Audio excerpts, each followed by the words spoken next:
persons who are losing loved ones, who have lost and are losing loved ones. It's all those things that I don't know how you are, Sister Lawson. She's not here. She sent me a message yesterday and said, Pastor, how you cope? I don't think the average church member understand the pastor's role when it comes to death in the family, in the church. I don't think you understand the pastor's role. That he grieves with the bereaved and can't show, but have to carry you through. And so what I want to do, maybe 2 weeks in January, is to do 2 sessions on grieving, the process of grieving. Process of grieving for the person who is terminally ill, and the doctor says, I can't do nothing more for you. You know they grieve too? There's a process that they go through before they accept the illness. And the process of grieving for the family member who are told there's nothing more we can do for your loved one. So either you take the person home, make the person comfortable as best as you can. What we don't have in Jamaica is those special homes, because the nursing home in Jamaica, not the kind of nursing home that is needed for persons like those, right? They're called hospice. When you hear about hospice in Jamaica, you think you talk about AIDS people, but it's not that. Because they have specially trained persons to work with persons who are terminally ill. And so we don't have that in Jamaica, and make it very difficult for the family member. And sometimes it's you alone. Shauna, you know what I'm talking about, right? And I pick out Shauna because it just came to my right away that not just Mary, but Mary just passed, but she has her mom, and with Marie gone, and not even sure how many, and Peaches, but Peaches work day and night. And thank God they have a quiet husband who I believe supports you. Not you? Never? You don't support her? Yeah, man, I will support. Because you see, if you're single with a terminally ill person, a person with Alzheimer's or dementia, and is only alone,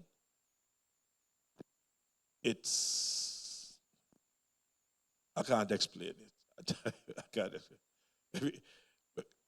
If you have siblings, and I'm going to tell persons, take turns. And sometimes you have siblings, nobody else not helping you want. It's you alone. Them not help you at all. But you wait until death come now. Everybody want to know what is in the will. So I think I need to take the church through it, right? Because we need it. And what's going on now, and I'm fathoming Sister Faye's, maybe she's listening to me too. I'm trying to fathom Sister Faye's pain. I'm trying to fathom her pain.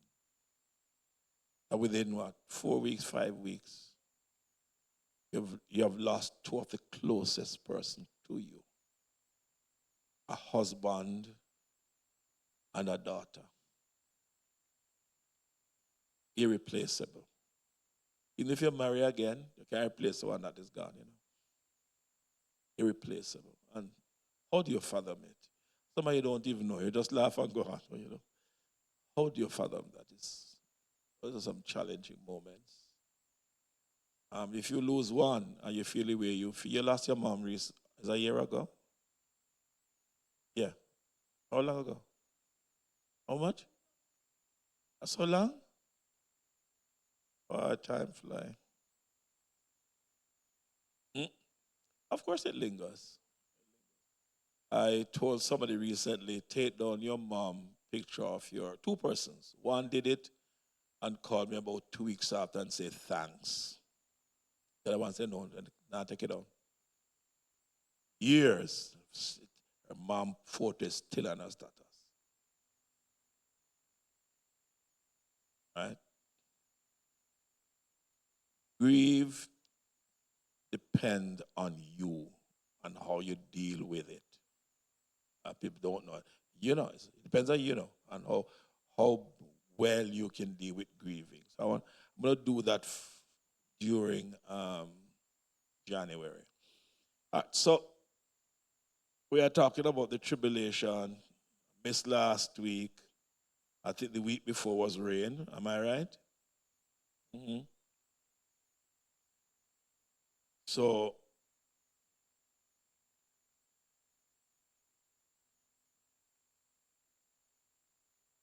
that was 62. That was all right. We looked at the purpose of the tribulation already. Did you remember that? Right? And we looked at the purposes of the tribulation, the three purposes, and our understanding of God. So we talk about Revelation 7 1. We look at the race, Revelation 7 1 to 8, the Jews, Revelation 7 9 to 17, dealt with the Gentiles, all nations. 2, we talk about the 144,000, that was the last class we had. And then we had the multitude, too great to number. And we are not a part of the 144,000, right? You know that. That those are who? Jews, and there are 12,000 from the 12 tribes of Israel, right? And the place was where? Earth or heaven, right? In Revelation 7, the scenery was what? The scene was earth. And in Revelation 9, 1 to 7, the scene was where? Before the throne of God, that was heaven. So you have to understand, in 1, the scene was on earth, and in 2, the scene was in heaven. Right?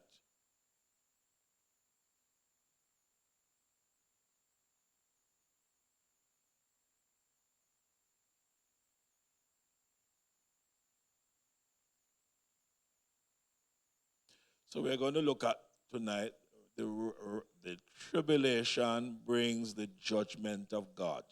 The fifth purpose, recapping, the fifth purpose of the tribulation is to bring judgment. God will pour out his wrath in the tribulation. Right? And look at first, 2 Thessalonians 2, 9 to 12. Spoke of who? The coming of the lawless one will be in accordance with how Satan works, and he will use all sorts of displays of power through signs and wonders that serve as a lie. And all the ways that wickedness deceive those who are perishing. They perish because they refuse to love the truth and so to be saved. 2 Thessalonians 2, 9 and 12. And verse 11 to 12 state, for this reason God sent them a what? A strong or a powerful delusion so that they will believe the lie and so that they will be condemned who have not believed the truth but have delighted in what? In wickedness. All right. So the question, do you believe that many, not missionary, many who reject the Savior today will be saved in the tribulation? Huh? You believe that some will be saved? All right. So do you think that Christ's rejectors will wake up after the rapture? Do you think those who reject Christ will wake up or will be raised after the rapture? Huh? You're not sure?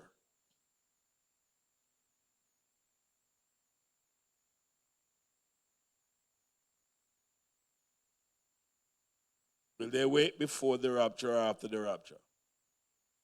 Huh? That is in the second resurrection of the second judgment, right? Okay. But should you tell people to wait or depend on this, though? Huh? No, sir. Thank you. What? 2 Corinthians 6:2 says what? I tell you, now is the time of God's favor. Now is the acceptable time of salvation. Sir, um, I would not want anyone to depend on that because in our present day living, we can hardly cope. It is stressful, and it is not nowhere near that. And sometimes it is just the grace of God that sometimes take me through each day of the stress and the heat and the high prices in the supermarket. And sir, it is no.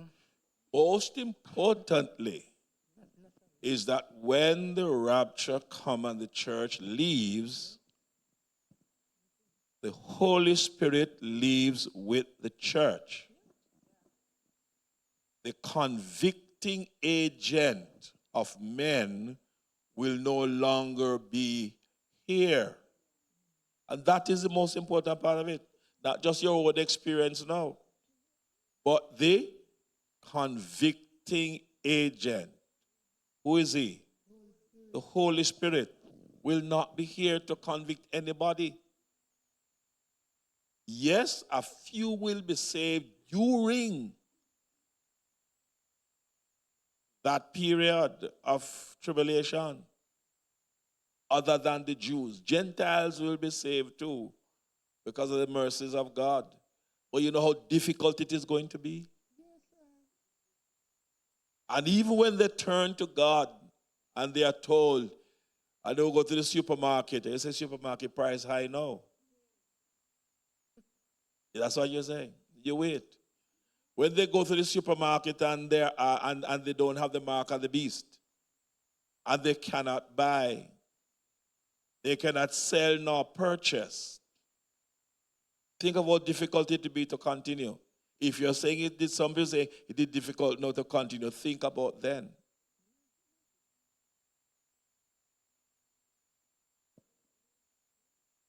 And the Bible tells us that those who reject the truth will follow the Antichrist. That's what the Bible says.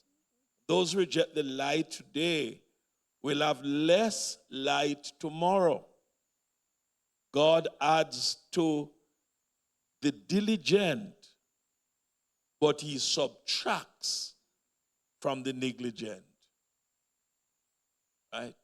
So those who are faithful, be faithful until death, and I will give you what? A crown of life.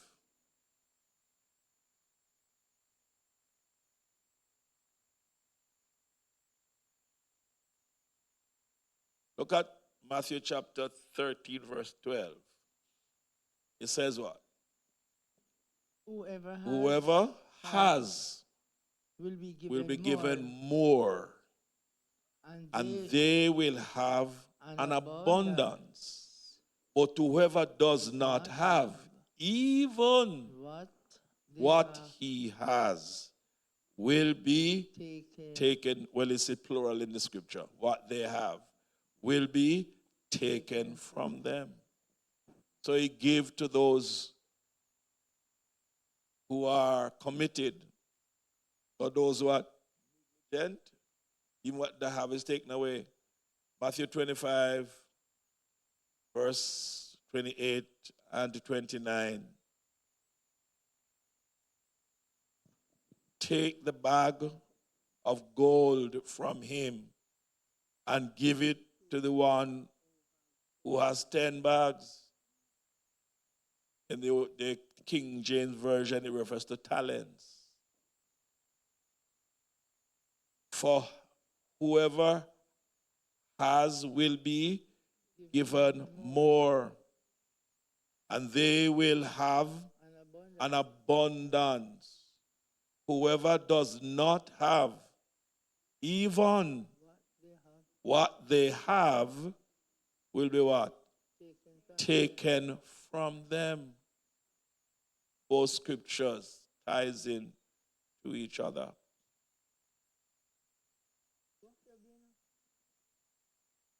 Somebody saying something? No, I said it's going to be terrible, terrible, terrible. All right, so the tribulation will turn the hearts of the Jews towards the returning Messiah. It'll be based on God's mercy, based on God's covenant with his people. God is a covenant keeping God. Man breaks covenant. God keeps covenant. God made a covenant with Abraham that he will not break. But many, many years ago, as a young preacher, I don't remember if I was a pastor yet. I was still in evangelism. I went to Spanish Town to preach at a crusade. My topic of my message, I might have preached it here, I'm not sure, was the things that God cannot do. And everybody, eyes pop wide open. God can do everything. But this young preacher come from with that message. Things that God cannot do. God cannot lie. God cannot break his promise. Cannot. God is immutable. You see that scripture in the Bible that said, and God repenteth? You have to understand that scripture. That God did something wrong and God repent. God is not disappointed. I think was it that he repented, he made man or something like that. Disappointed. God was upset because of the behavior of man. And God never have a second plan, you know. How many of you know that? Hello? God never has a second plan. God has one plan. And that plan embodies everything in the process of life. So when Adam sinned, God did bring in plan B into place. God knew that Adam was going to sin. And God had a plan as to exactly what would happen when, leading up to the coming of the Messiah. And what would happen after the death of the Messiah, the resurrection of the Messiah going back to heaven. And everything is in God's one plan. So the Jews is in God's plan. He knew that the Jews would have rejected him. And the plan embodies them getting what we'll call a second chance. So the second purpose of the tribulation then is to what? To turn Israel toward the coming Messiah. Right? And I still say, keep your eyes on the Middle East. Was it Sunday night or Saturday night? While I was viewing CNN, and they're saying within days, the rebels will reach Damascus. That's what they were saying, You know where the rebels were at that time? Just on the outskirts of Damascus. And before the night was over, they said, breaking news. It appears that the rebels have entered Damascus. And the president cannot be found. And things are falling apart. Syria has fallen. But it's in the scriptures that it is going to happen.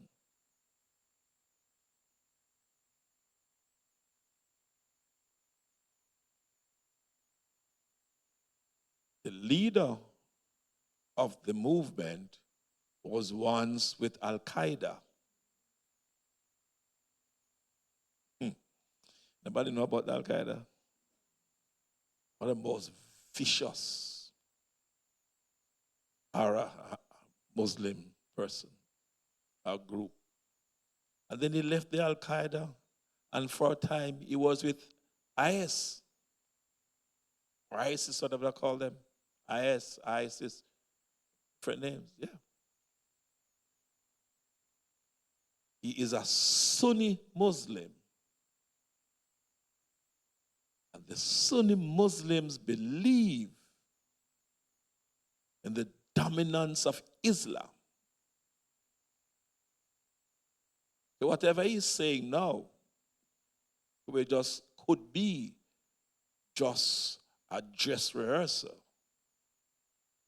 Because he said, I have changed. On my journey, I have learned a lot. And I'm open. Will he be something to watch? Will he allow the Christians to continue to worship their God? As he said, every man can worship his own God. Will he allow it when he takes position? We don't know. But something we need to understand. There's nowhere in the Bible that tell you that the life of a Christian is going to be easy. When you find it, come tell this preacher. Right? And let me have a look at it in the Bible. For we must go through much tribulation. And the greater the tribulation is, the stronger the church of Jesus becomes.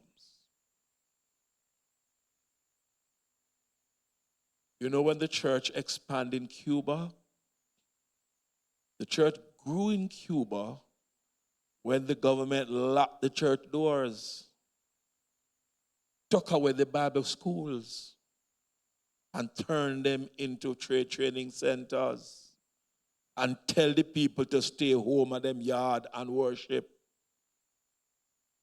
That's when the church in Cuba grew.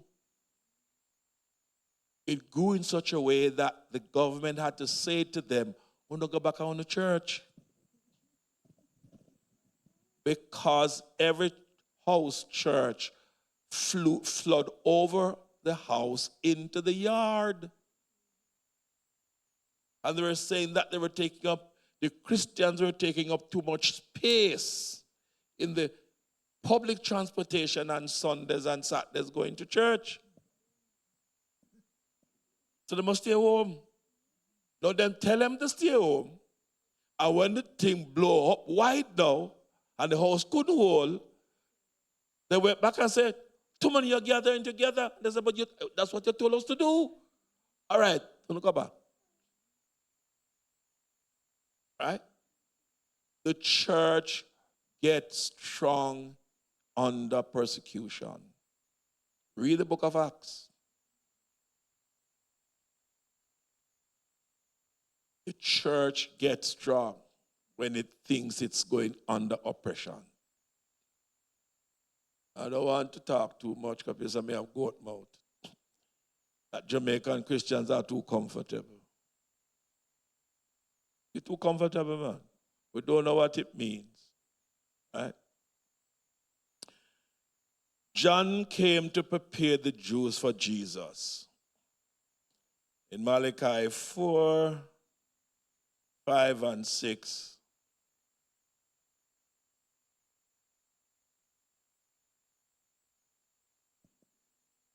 the law of my servant Moses, the decrees and the laws I've given him at Horeb for all Israel.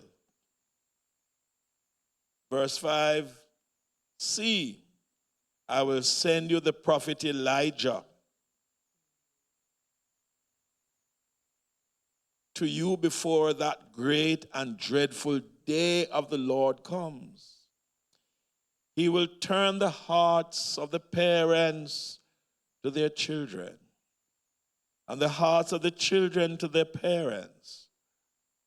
Or else I will come and strike the land with total destruction. Verse 6. So at the closing of the Old Testament, we are seeing this prophecy coming forth. And we know that John the Baptist, but let me ask you first, was John the Baptist Elijah?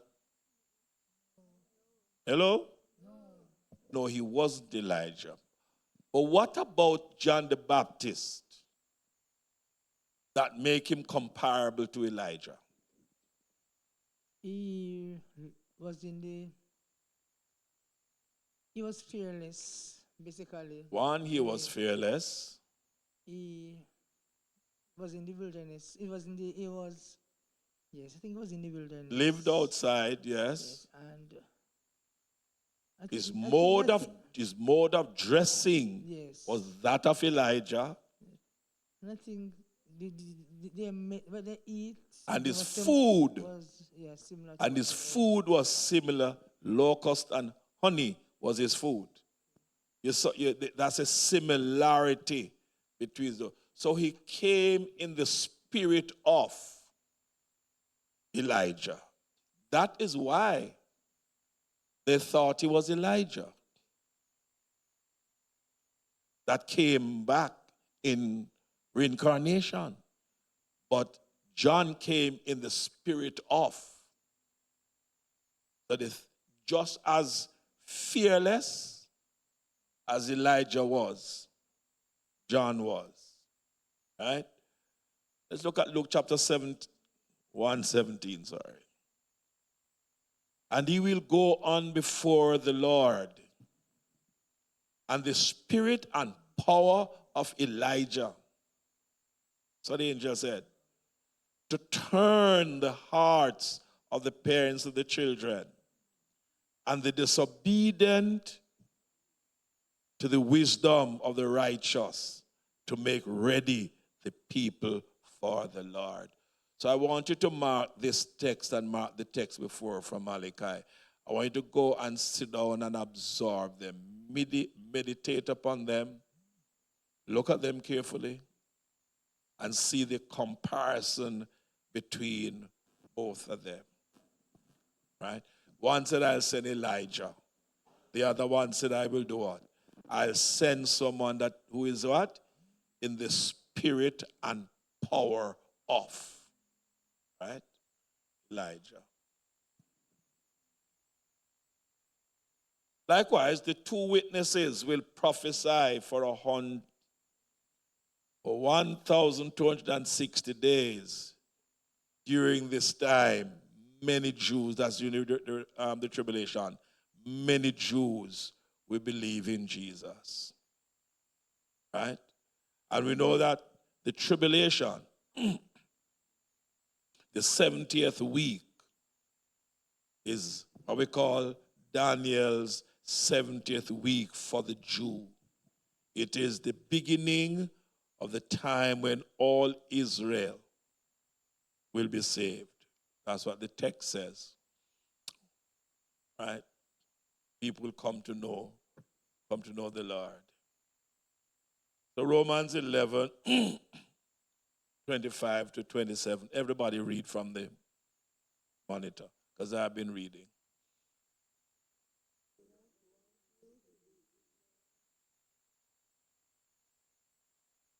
Read up. Speak up, please.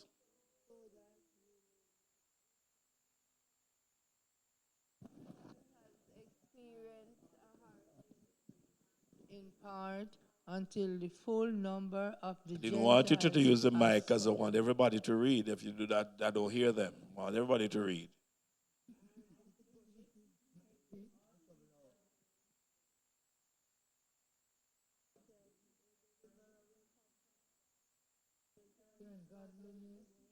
From Jacob, and this is my covenant with them when I take away their sin. So this covenant is with who? Is it with everybody or is it with the Jews? Huh? The deliverer. That's where reading in the middle of verse 26. Okay, well, let me read from the start of verse 26. And in this way, all Israel will be saved, as it is written, the deliverer will come from Zion. The deliverer will come from Israel. Who is the deliverer? Who is the deliverer? Church.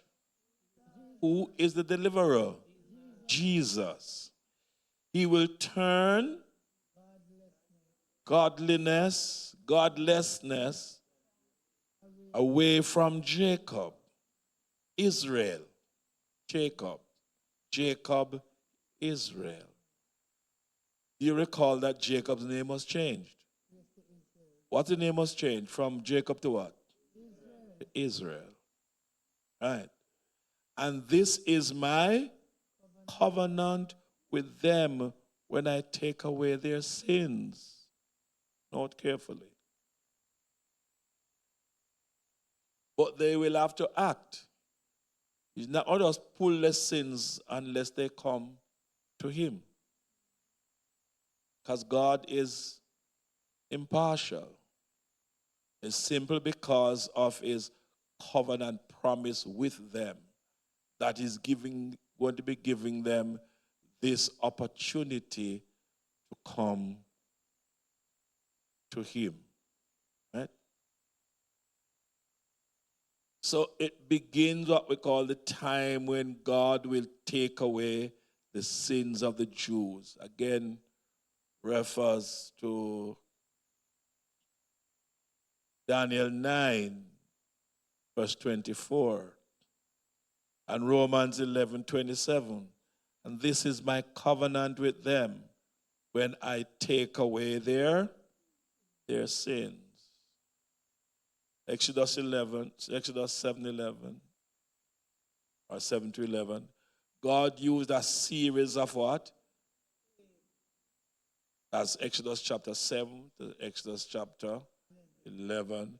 God used a series of plagues at the time he delivered the Jews from Egypt. Remember?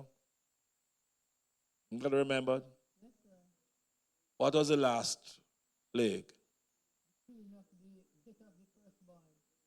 The death of the firstborn of every Egyptian household, including the great Pharaoh. He was not spared. But I'm always intrigued with this particular story. Because from this particular story gives us the power and the understanding about the blood of Christ, the blood of the Lamb. For the Israelites were in Egypt. They were living at a place called Goshen in Egypt. Yet on that particular night, when the death angel passed through Egypt and smote every Egyptian household, not one Israelite home was affected. Not one. In every Egyptian household, there were mourning, wailing. Not one. Why?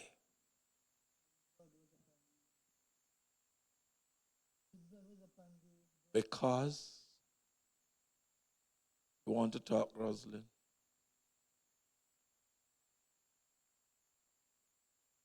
The blood.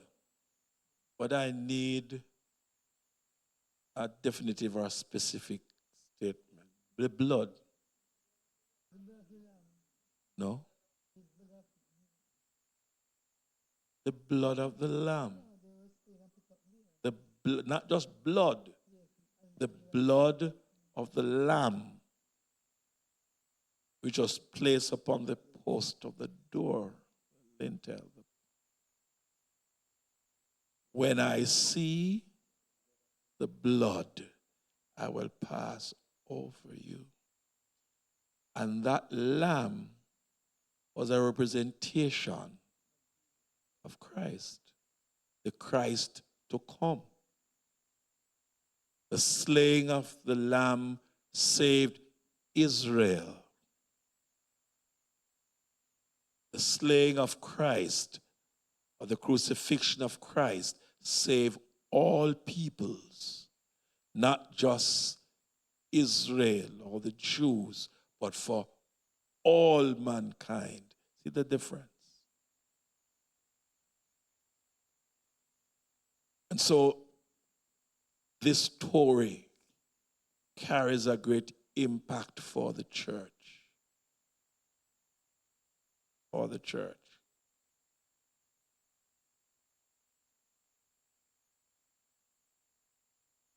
And if you look into, if you're following me, when we get there, you're going to see that there will be a series of plague during this period. I've not talked about them, yet, but they are there. We're going to talk about them, right? I don't want to weary you because I'm not rushing Revelation. So repeating again, chapter 7, 1 to 8 speaks of the 144,000 Jews who are saved during the tribulation. And I repeat myself every time I mention this, don't believe that there are any denomination on earth today that the 144,000 is residing within them as they're teaching. But they have changed their doctrines and their teachings to match time. Because they taught that the 144,000 among them would be alive when Jesus come. And it's on the hierarchy in their group could only come from among the 144,000. And only those who are numbered among the 144,000 could take the communion when they meet, or still can take the communion. But when they realized that all the hierarchy was in the 80s and 90s and would have been dying out, and so they would have no more hierarchy, no more leader, they got a revelation from the Lord that they could now take others into their fold, into the hierarchy. Just like the Mormon church. When they want to come into black countries like Jamaica, they get a new revelation. That Mulroney said that black people can go to heaven. Before that, black people couldn't go to heaven. Black people are cursed. Not until they want to come into black people country, then they realize that The revelation change. Yes, there. Good evening. For those denominations that you're referring to, are those persons saved? Are they saved? Yeah. They are cults. Does that answer you? Yes. Good.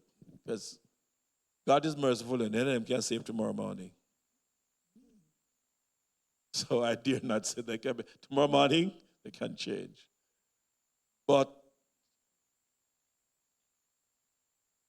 and I've said this before, my first religious book that I've ever got as a child growing up outside of the Bible was a pink covered, hardcover pink book called Paradise Regained and Paradise Lost. You got one too?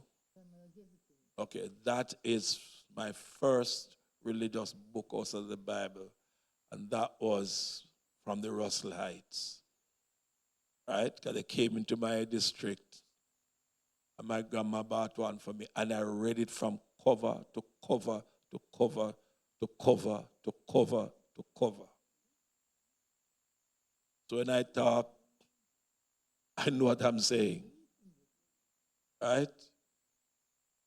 Because they tried at me in many ways, and they couldn't manage me, and they leave me alone.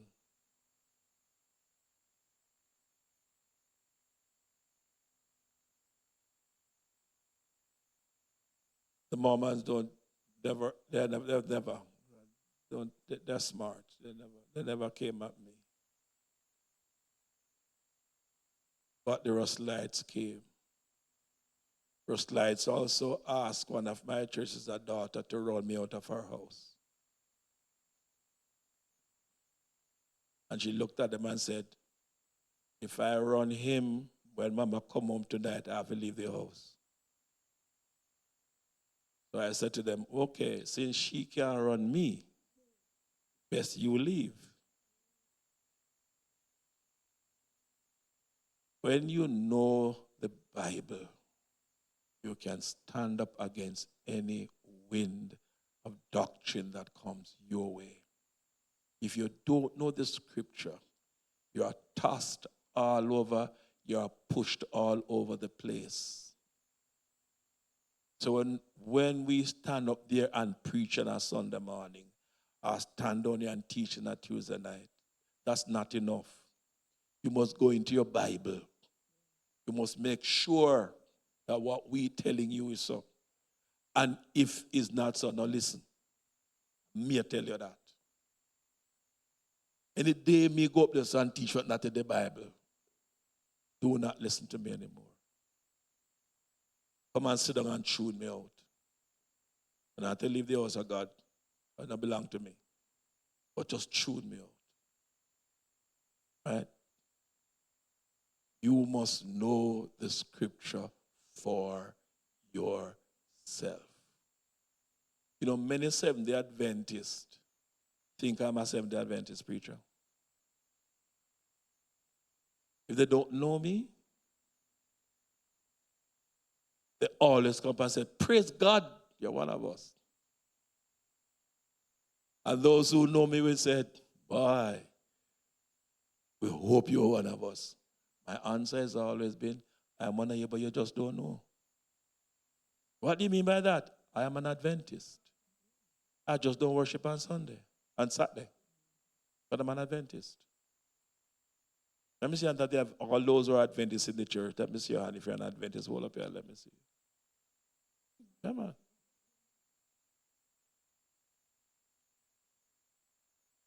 To be an Adventist simply means that you believe in the second advent of Christ. Don't mean anything else. Nothing else.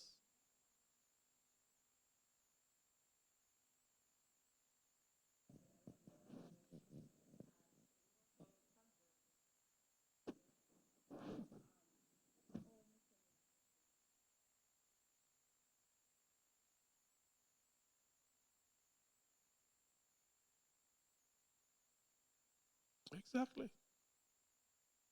And when you know these things, you know exactly how to deal with these issues. One colporteur told me, all I will need to do when Jesus comes is walk one Sabbath day journey and I'm good. Then tell me, Reverend Bishop, if all I have to do is to walk one Sabbath day journey, I'm good.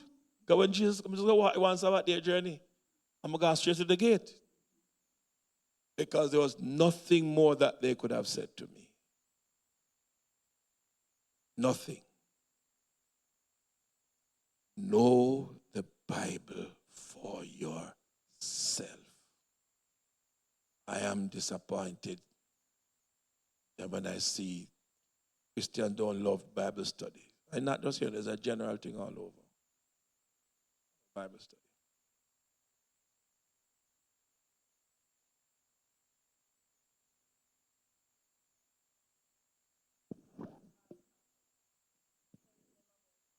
No, only the 144,000 leaving. Nobody else. Yeah, only the 144,000, yes. Well, I have had a part of my philosophy in life. I don't argue the word of God. So when you get to arguing, I stop. So I normally sit and listen to them. And when they, by them, okay.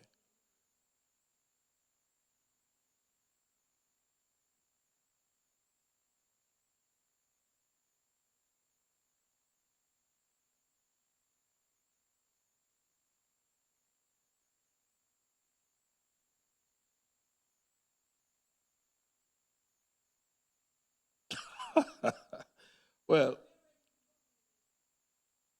I normally listen, and when they finish talk, I will say, then know that you finished talk, it's my time to talk. Because when you was talking, I didn't interrupt you. So don't interrupt me. They're not going to listen. They're going to walk away. Well, let your foolishness be your righteousness. My question. You've made the statement over and over, know the Bible for yourself, but there are so many versions of the Bible. The Jehovah's Witnesses have their Bible, the Catholics have their Bible. The Catholic has the Bible that you have.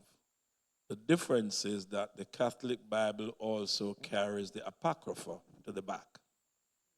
But it's the same Bible. The Jehovah's Witnesses have their own translation. It's called the New World Translation. You call it Jehovah's Witness, it makes me up, the Russellites. The Russellites have their own, it's called the New World Translation. It's totally different. But the leaders will study the Holy Bible so they can do their comparison and to talk to you. Because they can't just talk to you from the New World Translation. So when they meet to study, they will study both so they can talk to you. So if you don't know yours, then that's when they beat you. Once you know yours, then they stop arguing with you.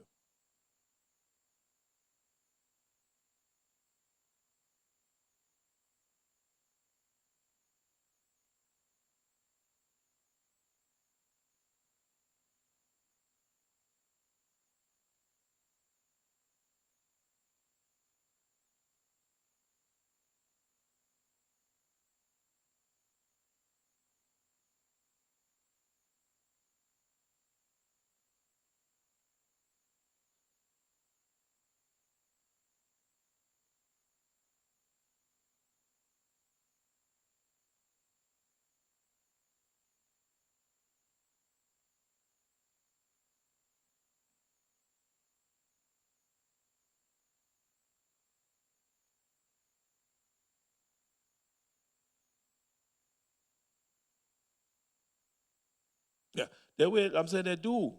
But let me finish Topa's question. There are different translation even within the Christian